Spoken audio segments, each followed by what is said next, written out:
Hello everyone, कैसे हैं आप। आज हम सप्ताह 4 रीडिंग कैंपेन मैथ्स पठन अभियान गणित की वर्कशीट नंबर 19 सॉल्व करेंगे, जो कि 8 फरवरी 2022 की है। बच्चों, आज की वर्कशीट क्लास 3 के स्टूडेंट्स के लिए है। वर्कशीट की थीम है सोशल अवेयरनेस। यहाँ आप अपना नाम लिखेंगे और यहाँ पर अपने टीचर का नाम लिखेंगे। तो चलिए वर्कशीट हल करते हैं। चित्र पहेली। दिए गए चित्रों को एक जैसा बनाने की कोशिश की गई थी, परंतु बनाते समय चित्र 2 में कुछ गलतियां हो गई हैं। आप किन्हीं 4 गलतियों को ढूंढकर अपने अध्यापक अध्यापिका के साथ साझा कीजिए। तो बच्चों, आप देख सकते हैं यहाँ चित्र 1 है और यहाँ चित्र 2 है। पहले चित्र 1 को बनाया गया, उसके बाद जब चित्र 2 को बनाया गया तो उसमें कुछ गलतियाँ हो गई। आपको किन्हीं 4 गलतियों को ढूंढना है।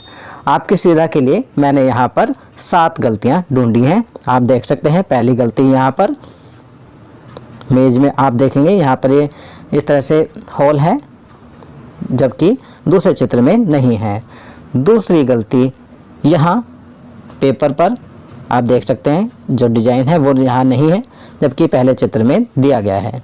तीसरी गलती यहाँ दीवार पे लगे पेंटिंग पर। चौथी गलती आप देख सकते हैं यहाँ पर इस लड़की की चोटी नहीं दी गई है, जबकि पहले चित्र में है।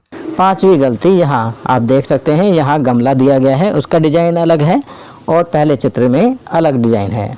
छठी गलती है यहाँ जो बॉयज ने स्वेटर पहना हुआ है उसके ऊपर पट्टी नहीं है, जबकि पहले चित्र में 2 पट्टियाँ हैं और दूसरे चित्र में केवल 1 पट्टी है। और 7वीं गलती है यहाँ इस बॉय के हैंड में पेंसिल या पेन नहीं है, जबकि पहले चित्र में पेंसिल या पेन दिया गया है। तो यहाँ हमने 7 गलतियाँ ढूंढ ली हैं। आप कोई भी 4 गलतियाँ यहाँ ढूंढकर बता सकते हैं। चलिए आगे बढ़ते हैं। पल्स पोलियो अभियान। बच्चों, क्या आपने पल्स पोलियो अभियान के बारे में सुना है? आपको क्या लगता है कि ये प्रोग्राम क्यों चलाए जाते हैं? आप अपने घर में मौजूद घर के बड़े लोगों से पता कीजिए। तो बच्चों, सबसे पहले आपको ये बताना है कि क्या आपने पल्स पोलियो अभियान के बारे में सुना है, और अपने घर के बड़ों से इसके बारे में पूछना है कि ये प्रोग्राम क्यों चलाए जाते हैं। तो इसका उत्तर लिखेंगे, हाँ, मैंने पल्स पोलियो अभियान के बारे में सुना है। पल्स पोलियो अभियान इसलिए चलाया जाता है ताकि बच्चों को समय पर पोलियो की दवाई दी जा सके और वे भविष्य में पोलियो नामक बीमारी से बच सकें। चलिए आगे बढ़ते हैं। शिखा की कॉलोनी में पोलियो ड्राइव के अंतर्गत 5 साल तक के बच्चों को पोलियो की खुराक पिलाने का काम चल रहा है। आंगनवाड़ी कार्यकर्ताओं ने सर्वे करके यह पता लगाया कि किस घर में 5 साल की उम्र तक के छोटे बच्चे हैं। उन्होंने ऐसे घरों की मकान संख्या व पते को नोट कर लिया। उनके द्वारा नोट की गई मकान संख्याएं कुछ इस प्रकार हैं। बच्चों, आप देख सकते हो यहाँ बॉक्स में मकान संख्याएं दी गई हैं 46, 125, 92, 450, 86, 337। अब यहाँ कुछ प्रश्न भी दिए गए हैं। कोई घर छूट ना जाए, इसलिए उन्होंने मकान संख्या के बढ़ते क्रम से हर घर में जाने का निश्चय किया। क्या आप बता सकते हैं कि वे सबसे पहले किस घर में गए होंगे? तो सबसे पहले हम इन संख्याओं को बढ़ते क्रम में लगाएंगे। तो सबसे पहले आएगी छोटी संख्या जो है 46, फिर उसके बाद 86, फिर 92, फिर 125, फिर 137 और फिर 450। तो यहाँ हम लिखेंगे वे सबसे पहले मकान संख्या 46 में गए होंगे। तो कौन से घर में गए होंगे सबसे पहले? मकान संख्या 46 में। अब दूसरा है और उसके बाद, तो उसके बाद में लिखेंगे मकान संख्या 86 में।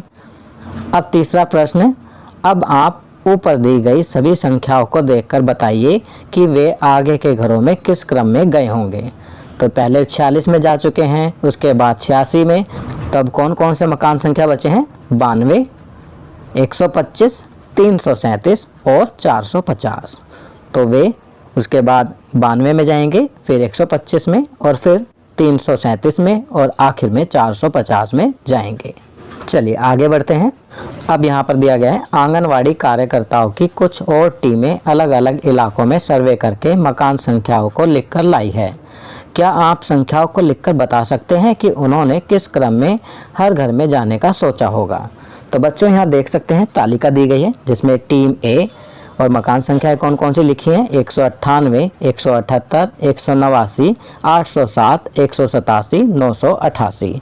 तो इन्हें भी हम बढ़ते क्रम में लिखेंगे। तो सबसे पहले सबसे छोटी मकान संख्या आएगी, तो यहाँ लिखेंगे 178, फिर उससे बड़ी 187, फिर उससे बड़ी 189, फिर उससे बड़ी 198 और फिर 807 और आखिर में 988 लिखेंगे। टीम बी भी कुछ मकान संख्या लिख कर लाई, जैसे कि 606, 106, 660, 206, 866, 566। तो टीम बी सबसे पहले कौन से मकान संख्या में गई होगी? इन्हें भी बढ़ते क्रम में लिखेंगे। पहले 106 में, फिर 206 में, फिर 566, फिर 606, फिर 660 और फिर आखिर में 866 में गई होगी। इसी तरह से टीम सी भी कुछ मकान संख्याएं लिख कर लाई, जैसे 555, 350, 205, 300, 502, 253। उन्होंने भी इन्हें बढ़ते क्रम में लिखा। तो वे सबसे पहले फिर मकान संख्या 205 में गए, फिर 253 में, फिर 300, फिर 350, फिर 502 और फिर आखिर में 555। तो इस प्रकार उन्होंने इन्हें बढ़ते क्रम में लिखा और इसी प्रकार जाने का सोचा होगा।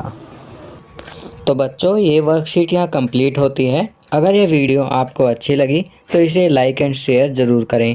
अन्य विषयों पर बने हमारे लेटेस्ट वीडियोस को देखने के लिए चैनल को सब्सक्राइब करना ना भूलें और देखते रहिए हमारा channel knowledge kingdom. Thank you.